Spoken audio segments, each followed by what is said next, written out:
예수를 제합니다.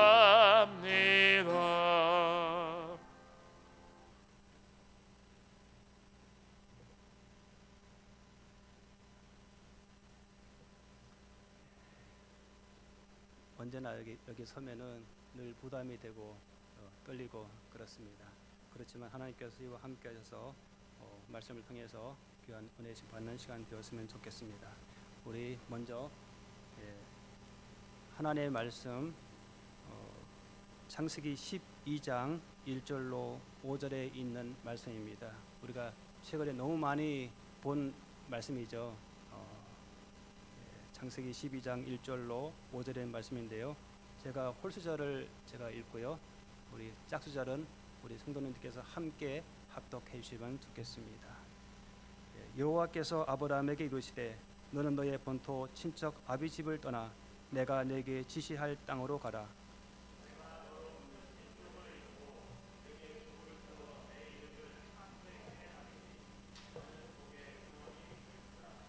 너를 축복하는 자에게는 내가 복을 내리고 너를 저주하는 자에게는 내가 저주하리니 땅의 모든 족속이 너를 인하여 복을 얻을 것이니라 하신지라.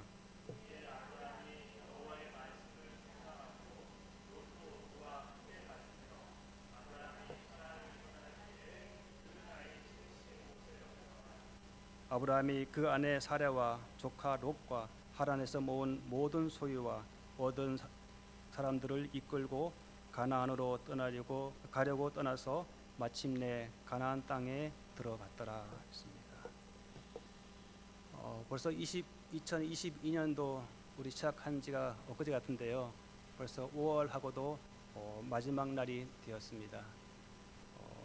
지난날 돌아보면은 특별히 지난 2년간은 우리가 코로나 팬데믹으로 인해서 우리 개인 각자뿐만 아니라 어쩌면 이문동 교회로서도 참으로 감내하기가 어려운 것들이 참으로 많이 있었던 것 같습니다. 이제 조금은 이제 완화되어서 예전의 모습으로 이제 돌아가고자 우리가 애를 많이 쓰고 있는데요. 그럼에도 이 코로나가 너무나 많은 것들을 이렇게 헝클어 놔서 이렇게 돌아가는 것이 쉬워 보이지는 않아 보입니다. 특별히 최근에 러시아와 우크라이나의 전쟁으로 그리고 코로나 후유증으로 여러 가지 원자재들이 부족하게 되었고 그래서 세계적으로 이렇게 원자재 부족으로 인해서 특별히 몸살을 이렇게 앓고 있는 것을 우리가 볼 수가 있습니다. 또한 그러한 것들이 어쩌면 우리의 직접적인 삶에 많은 어려움으로 지금 다가오고 있는 것이 우리가 느껴질 것이라고 생각합니다. 뿐만 아니라 앞으로 우리가 세상을 살아가면서 또 새롭게 경험해야 될 것들이 또한 얼마나 엄청난 것들이 우리에게 다가오고 있지 그리고 무엇이 우리들의 삶을 더욱더 힘들게 할지 우리는 알 수가 없습니다.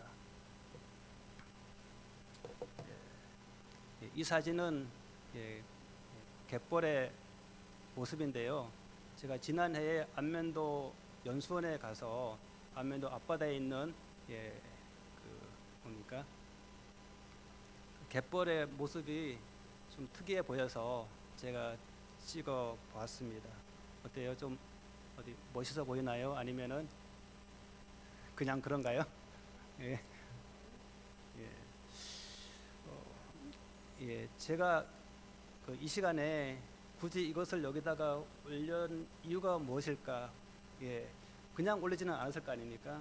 오늘 말씀을 생각하시면서 뭔가 여기에 의미를 부여하기 위해서 올렸지 않았을까 생각을 해봅니다. 저는 이 오늘 말씀의 성경절의 말씀을 생각해보면서 여기 보면은 무엇이 보여요? 수많은 굴곡들이 보이잖아요. 이 수많은 굴곡들을 제가 이렇게 보면서 이 굴곡들은 불확실한 이 세상을 살아가면서 우리네 삶의 모습이 아닐까 하는 생각을 또 하게 되었고요. 어쩌면 우리가 이렇게 삶을 돌아보면은 쉬운 이렇게 내리막길이 있기도 하고 또 힘든 오르막길이 있기도 하고 또 오르막길도 어떤 것들은 높기도 하고 또 낮기도 합니다. 또 때로는 여기 있는 것처럼 의미로 조그마한 평안한 호수를 만나기도 하고, 또 바람이 불면은 이렇게 휘몰아치는 파도를 만나기도 합니다. 앞으로 이런 일들이 우리들의 앞으로의 삶에 연속되지 않을까 하는 생각을 하게 됩니다. 과거에도 그렇고 미래도 그렇게 될 것이라고 생각이 되는데요. 이렇게 이런 세상에 우리가 믿음으로 살아가는 것은 정말로 어렵고 힘들어 보입니다.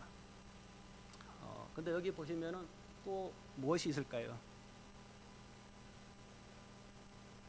너무 어려운 질문이죠. 저만 알고 있습니다.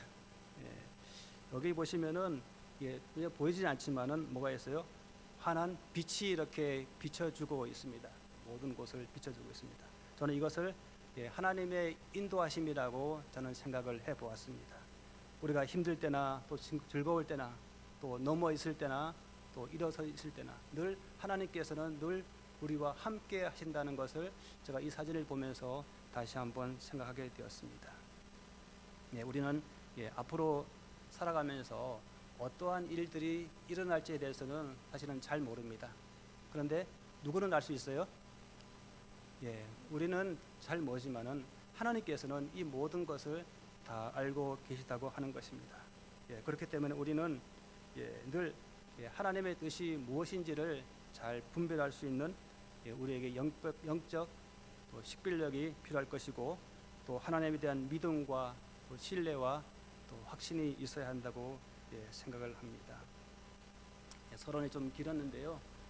아까도 보셨지만 오늘의 말씀의 제목은 불확실한 상황에서의 믿음으로 사는 삶이라고 정해봤습니다. 불확실한 상황에서 믿음으로 사는 삶. 여기 보시면 여호와께서 아브라함에게 이르시되 내가 네게 지시할 땅으로 가라. 그리고 5절에 마침내 가나안 땅에 들어갔더라라고 이렇게 성경에는 기록하고 있는데요. 중간에 물음표를 써놨는데요. 혹 성경에는 좀 이렇게 간단하게 이렇게 기록되어 있지만은 그냥 혹 제 인간적인 생각으로 그냥 저의 상상입니다. 이 안에 뭔가 또 다른 대화가 오가지 않았을까 하는 것들을 제가 한번 상상을 해봤습니다. 하나님께서 위에 이렇게 내가 내게 지시할 땅으로 가라고 이렇게 말씀하실 때 아브라함이 이렇게 말하지 않았을까요? 하나님, 제가 이곳을 꼭 떠나가야 됩니까? 그냥 이곳에서 그냥 살면 안 되겠는지요? 제 나이가 몇 살이에요? 제 나이는 벌써 75세나 되었습니다. 이제 제 나이로는 이제 새로운 곳으로 옮겨가기에는 너무나 늙은 나이입니다. 그냥 여기서 하나님의 말씀에 잘 순종하면서 살겠습니다. 지금까지 제가 하나님의 말씀에 잘 순종하지 않았습니까? 그 마찬가지로 이곳에서 앞으로도 잘 순종하며 살면은 안 되겠는지요? 라고 아브라함이 하나님께 얘기하지 않았을까요? 근데 그렇지만 이 아브라함이 하나님과의 대화의 말미에는 이렇게 대화를 마무리하지 않았을까 생각을 해봅니다.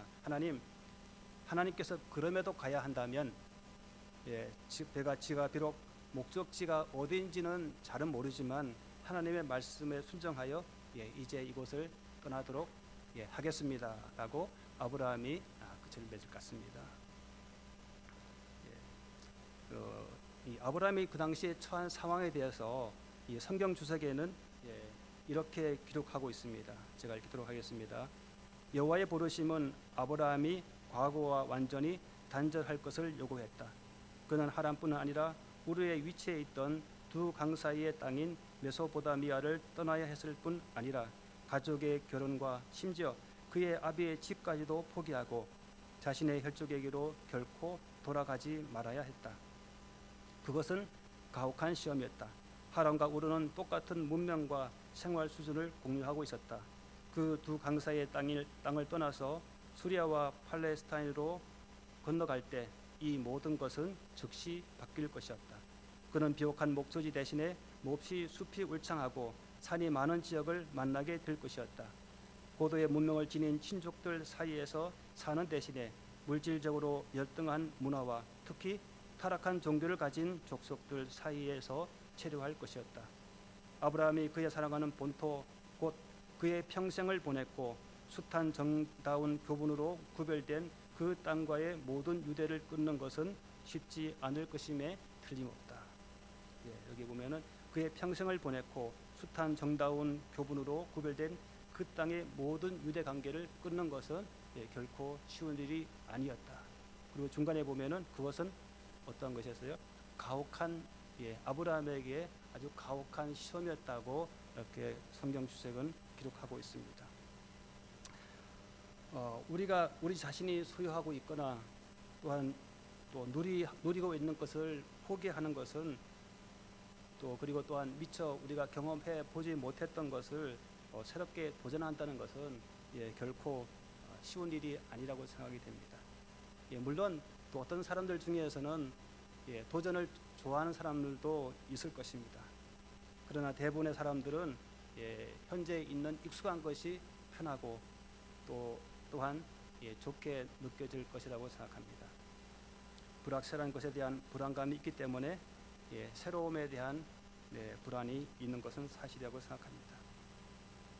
그럼에도 아브라함으로 하여금 이렇게 많은 것들을 포기하고 새로운 곳 또 이렇게 미지의 곳으로 갈 수 있었던 그의 힘의 원천은 어디서 왔을까요? 그것은 바로 하나님에 대한 믿음과 또 확신과 또 신뢰라고 생각을 합니다.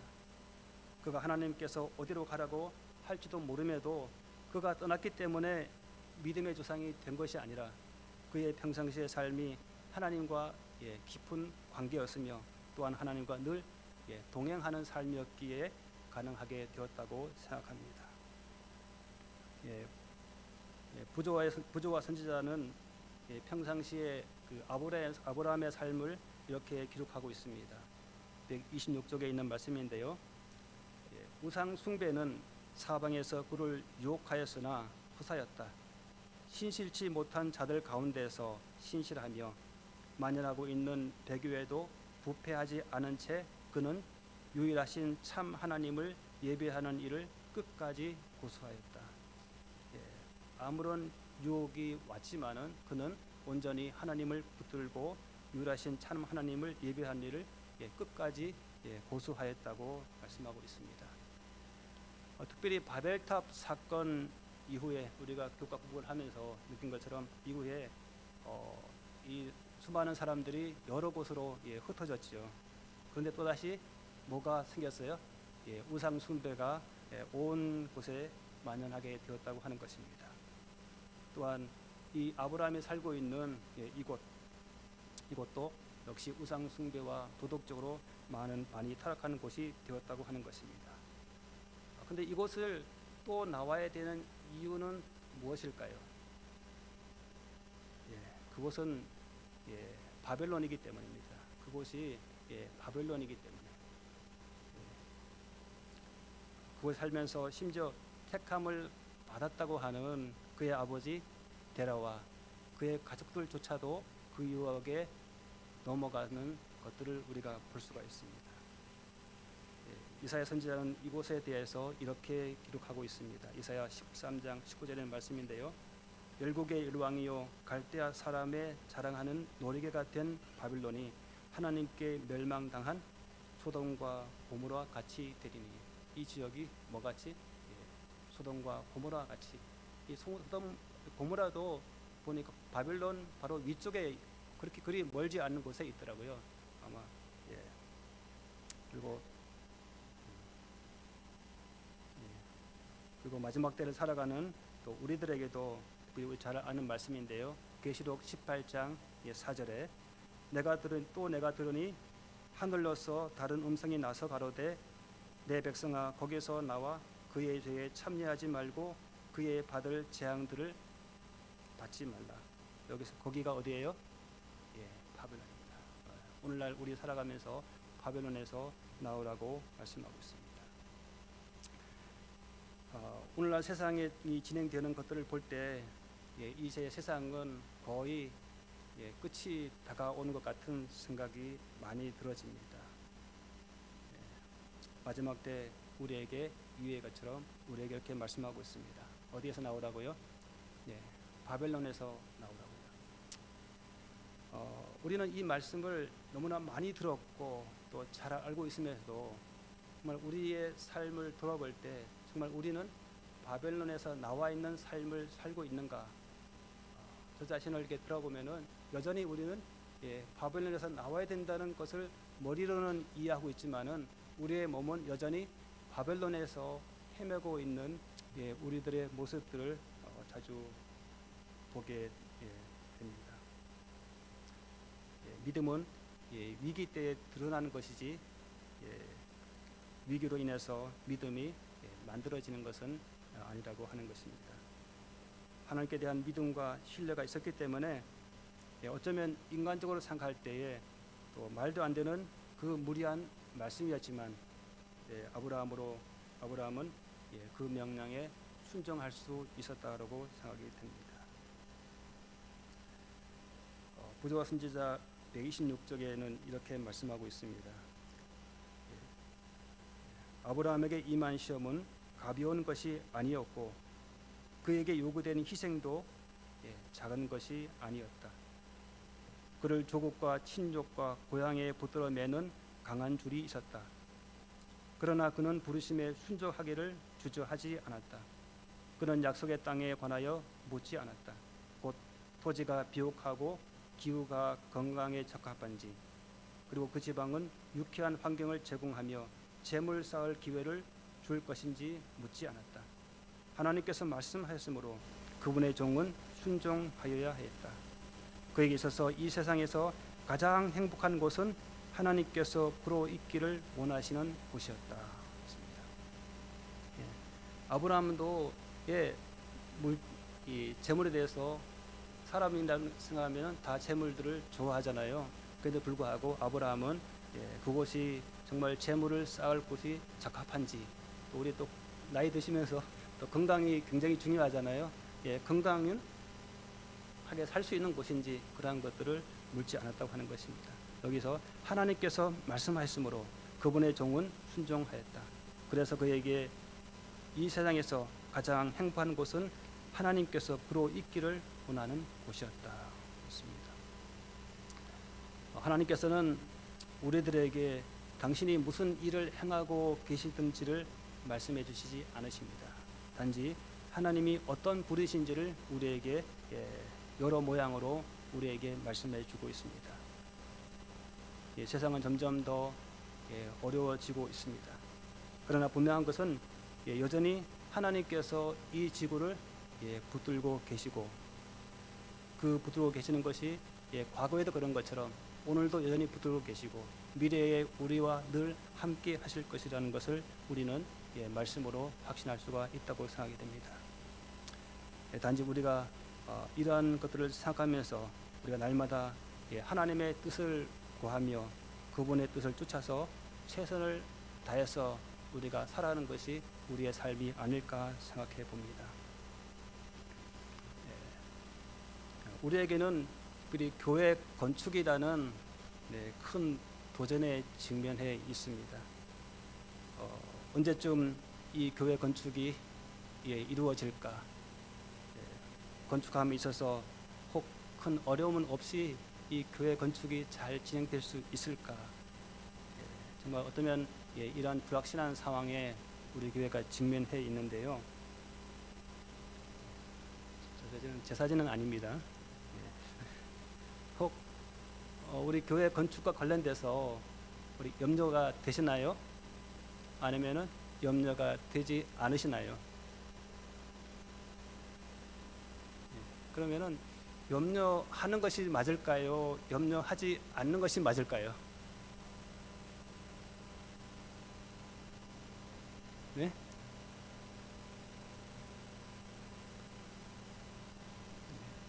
제 생각에는 둘 다 맞기도 하고 둘 다 틀기도 하다라고 생각합니다. 왜냐하면은 그 염려하든 염려하지 않든 그의 마음 가운데 마음이 어떠한 마음인지, 그 마음이 교회를 진심으로 사랑하는 마음에서 염려한다면은 그것도 맞는 것이고, 정말 하나님을 바라보면서 믿음으로 염려하지 않는 것도 맞다고 생각합니다. 근데 염려하든 염려하지 않든 교회에 대해서 방관자 입장에서 그런 마음으로 받아본다면은 이것은 틀린 것이라고 생각이 됩니다. 예, 그렇기 때문에 우리가 이런 교회에 대해서 때로는 늘 기도하는 마음으로 염려하는 것도 맞다고 생각이 되고, 또 우리 할 수 있는 것을 최선을 다하고 또 하나님께 맡기는 또 믿음도 필요하다고 생각이 되어집니다. 인간적으로 마음으로 바라볼 때 지금은 미래가 정말로 불확실해 보이고 또 염려가 많이 되어 보이는 것은 사실입니다. 특별히 제가 이 교회 재정을 또 맡고 있기 때문에 교회 건축과 관련돼서 늘 또 생각하고 염려하고 고민하게 되는 것은 어쩔 수가 없는 것 같습니다. 교회 건축이 이렇게 지체되어서 좀 마음이 아프고 안타까운 일 같은데요. 근데 한편으로는 또 이런 생각을 해봤습니다. 만약에 지금 조합에서 임은동 교회 보고 이제 교회 건축을 하세요라고 했을 때 어떻게 될까? 지금은 이 교회 건축을 하기 위해서는 뭐가 필요해? 그 자재들이 들어가잖아요. 지금 철근값, 기타 자재값들이 너무 많이 올라서 이 건축하기가 정말 어려운 것 같습니다. 그래서 혹 한 1년 지나면은 그러한 것들이 좀 더 정상화돼서 교회 건축이 그때 가서 좀 더 수월하게 될 수도 있지 않을까, 이런 생각을 하기 때문에 꼭 그것이 빨리 되는 것이 좋은 것인지 늦게 되는 것이 좋은지 저도 잘 모르겠습니다. 근데 제가 얼마 전에 우리 진성수 목사님이 설교하실 때 그 한 말씀을 해주셨는데 그것이 저에게 참 이렇게 와닿았어요. 뭐냐면은 혹시 기억하신지 모르겠는데요. 여기 시대의 소망 370쪽에 있는 말씀인데요. 우리 진 목사님 기억하시나요? 네. 제가 읽어보겠습니다. 그리스도의 나라를 건설하는 일은 겉으로 보기에는 진척이 느리고 또 불가능한 것처럼 보일지라도 앞으로 나갈 것이다. 그 사업은 하나님의 사업이므로 하나님께서 재정을 공급하시고 조력자들 곧 참되고 열심히 있는 제자들을 보낼 것이다. 우리 교회 건축 관련돼서 정말 적절한 말씀이라고 생각이 됩니다. 근데 제가 그것을 좀 바꾸었습니다. 이렇게 노란 글씨로 그리스도의 나라를 임원동 교회라고 바꿔서 우리 함께 한번 읽어볼까요? 임원동 교회를 건설하는 일은 함께 해서 우리 시작. 임원동 교회를 건설하는 일은 겉으로 보기에는 진척이 느리고 또 불가능한 것처럼 보일지라도 앞으로 나갈 것이다. 그 사업은 하나님의 사업이므로 하나님께서 재정을 공급하시고 조력자들 곧 참되고 열심히 있는 제자들을 보낼 것이다. 밑에 우리 너무나 잘 아는 말씀 빌립보서 4장 6절에 있는 말씀 뭐예요? 아무것도 염려하지 말고 오직 모든 일에 기도와 간구로 하나님께 아뢰라. 이것은 저의 사무실 책상 앞에 제가 이렇게 복사해서 늘 볼 수 있도록, 그래서 염려하지 않도록 제가 이렇게 붙여 놓았습니다. 먼저 감사드리는 것은 참 우리가 살아가는 것이 참으로 힘들고 또 어렵지만은 또 건축을 위해서 늘 또 염려해 주시고 또 건축 헌금으로 또 하나님께 들어주신 또 모든 분들께 이 시간 다시 한번 감사드리고, 또 이 교회 건축이 마지막 마무리가 될 때까지 늘 기도해 주시고 필요할 때 하나님과 함께 하시는 우리 모든 성도님들이 되었으면 좋겠습니다. 이제 아브라함의 삶을 한번 정리 한번 해보겠습니다. 아브라함의 삶은 첫째로 믿음의 조상 아브라함은 하나님의 부르심에 순종하는 사람이었습니다. 히브리서 11장 8절에 믿음으로 아브라함은 부르심을 받았을 때에 순종하여 장래 유업으로 받을 땅에 나갈새 갈 바를 알지 못하고 나갔으며, 그는 부르심에 순종하는 사람이었기 때문에 그가 어디로 가는지를 알지도 못함에 불구하고 모든 것을 정리하여 떠날 수 있었다라고 생각합니다. 옆에 오른쪽에 보시면은 오른쪽 하단에 보면은 이제 우르 지역 갈대아 우르 지역이고, 거기서 올라가는 이제 그 아브라함이 이동한 경로가 나옵니다. 저기 하란을 통해서 이렇게 베델로 내려오는 경로, 사실 꽤 먼 거리인데요. 즉 그렇게 온 가족을 이끌고 이렇게 옮겨가는 것은 사실 쉬운 일은 아니었지만은 그가 정말 하나님을 전적으로 믿는 믿음이 있었기 때문에 아마 가능했다고 생각이 되어집니다. 제 자신에 대해서 한번 돌아봤습니다. 저 자신도 이렇게 꽤 오래 교회를 다녔는데, 그렇다면은 이 아브라함처럼 정말 믿음으로 순종하고 또 그렇게 살아야 되는데, 이 자신을 돌아보면은 어쩌면 많은 부분에 있어서 늘 반대의 모습을 살았던 것을 다시 한번 생각하게 되었습니다. 저는 우리 교단에서 제가 일을 하고 있는데요. 많이 옮기지는 않았지만은 옮길 때마다 늘 이렇게 이 원망과 또 옮기기 싫은 그 마음 때문에 많이 힘들었던 것 같습니다. 때로는 원망도 해보고 그렇게 해봤는데요. 그런데 제가 그렇게 옮겨갈 때 마음은 사실 그렇지 않았지만은 시간이 지나서 옮겨온 이후에 저의 삶을 돌아보면은 정말 그것이 얼마나 저에게 큰 축복이고 또 하나님께서 우리와 함께 하심에 대해서 다시 한번 이렇게 생각하게 되었습니다. 그렇게 많은 투정을 부렸지만은 야곱이 그렇게 넘어지고 실수했지만은 하나님께서 그럼에도 불구하고 그를 인도하신 것처럼 우리가 비록 연약하고 부족하지만은 하나님께서는 아까 사진에처럼 늘 우리와 함께 하신다는, 우리가 마음만 돌이킨다 그러면은 하나님께서 우리와 함께 하신다고 말씀하고 있습니다. 우리가 잘 되지는 않지만은 이렇게 아브라함의 모건처럼 부르심에 순종하여 살아가는 우리 모두가 되었으면 좋겠습니다. 그리고 두 번째로는 아브라함은 하나님의 말씀에 순종하는 사람이었습니다. 여기 여호와께서 아브라함에게 이르시되 너는 너의 본토 친척 아비의 집을 떠나 내가 내게 지시할 땅으로 가라.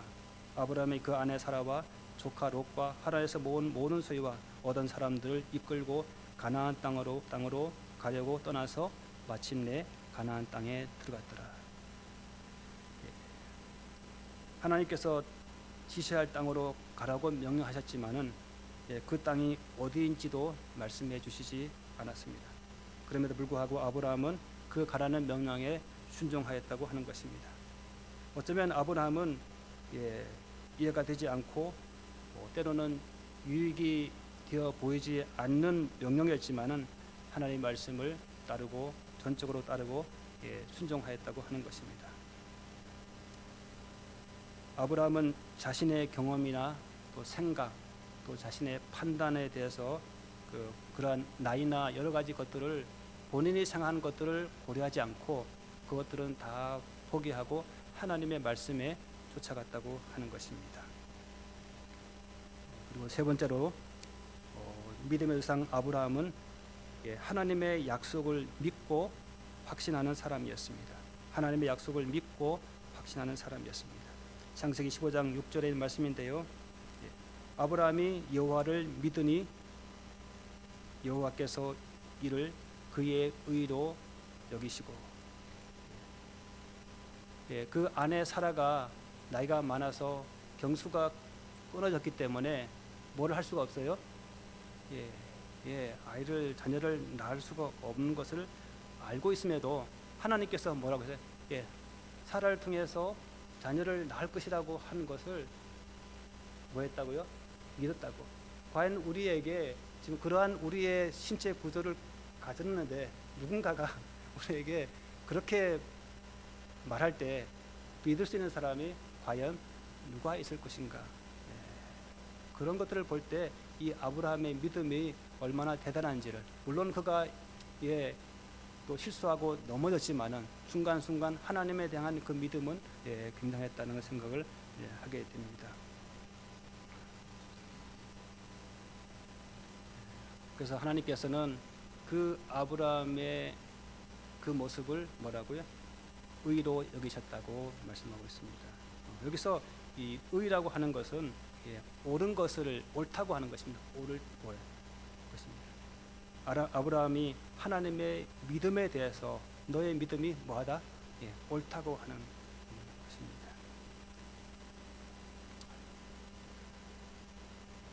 이제 시간이 많이 됐는데요. 기도의 시간이 돼야 되는데 말씀을 마무리하면서 정리해 보겠습니다. 첫 번째로 하나님의 부르심에 순종하는 삶을 살아가는 우리 모두가 되었으면 좋겠습니다. 그리고 두 번째로 하나님의 말씀에 순종하는 삶을 살아가면 좋겠습니다. 그리고 세 번째로 하나님의 약속을 믿고 확신하는 삶을 살아가는 저와 여러분들이 되었으면 좋겠습니다. 우리는 순간순간 우리에게 다가오는 많은 문제들을 어떻게 처리해야 될지 모를 때가 참으로 많이 있습니다. 그럴 때마다 이 하나님의 세미한 음성을 들을 수 있는 영적 귀를 가짐으로 하나님의 뜻을 살피고 또 하나님을 신뢰하는 믿음으로 우리가 순종한다면 아브라함에게 내린 축복이 우리를 섬기는 임운동 교회뿐만 아니라 우리 각자의 삶에도 또 함께 하실 것이라는 것을 오늘 아브라함의 삶을 통해서 우리가 이해할 수가 있었습니다. 우리 마치는 찬미 300 이어서 우리 기도회로 진행하도록 하겠습니다. 네, 우리 개인 기도하는 시간을 갖도록 하겠습니다. 네, 오늘의 기도 제목 참조해 주셔서 함께 기도해 주시면 참 좋겠습니다. 첫 번째, 오늘 우리 주신 말씀처럼 불확실한 상황에서도 믿음으로 사는 내가 되도록 기도해 주시기를 부탁드립니다.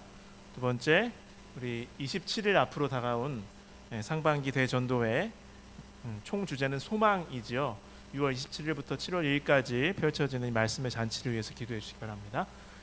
모든 성도가 한 마음으로 연합하여 전도회를 잘 준비하고 그다음 전도회 강사 김영수 목사님을 위해서 기도해 주시길 바랍니다. 세 번째로 각종 질병과 여러 가지 어려움으로 고통 중에 있는 우리 믿음의 형제 자매들을 위해서 기도해 주시길 부탁드립니다. 음악이 마칠 때까지 기도해 주시기 바랍니다.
우리 마치는 찬미 383장으로 우리 예배를 마치도록 하겠습니다. 383장입니다.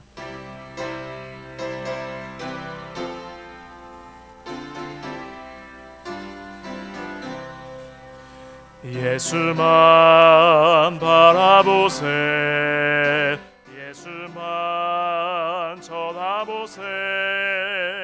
믿음의 주 되신 예수만 바라보세. 예수만 생각하세, 예수만 신뢰하세. 믿음의 주 되신 예수만 바라보세. 예수만 품어보세, 예수만 모셔보세. 믿음의 주 되신 예수만 바라보세.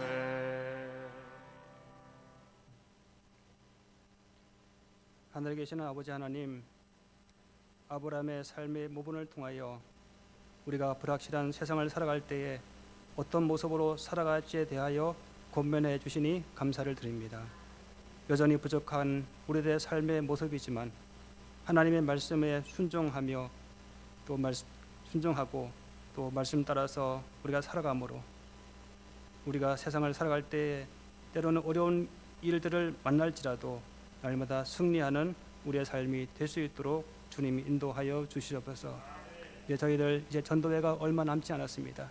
저희들 온 성도님들이 한 마음 되게 하시고 이 일을 위하여 날마다 기도할 때에 온 성도님들의 함께함을 통해서 이 전도회가 주님 앞에 온전히 들어지며 많은 또 사람들이 주님께 나오는 귀한 전도회가 될 수 있도록 주님이 인도하여 주시옵소서. 모든 일정 속에 주님께서 함께해 주시옵기를 예수님 이름으로 간절히 기도합니다.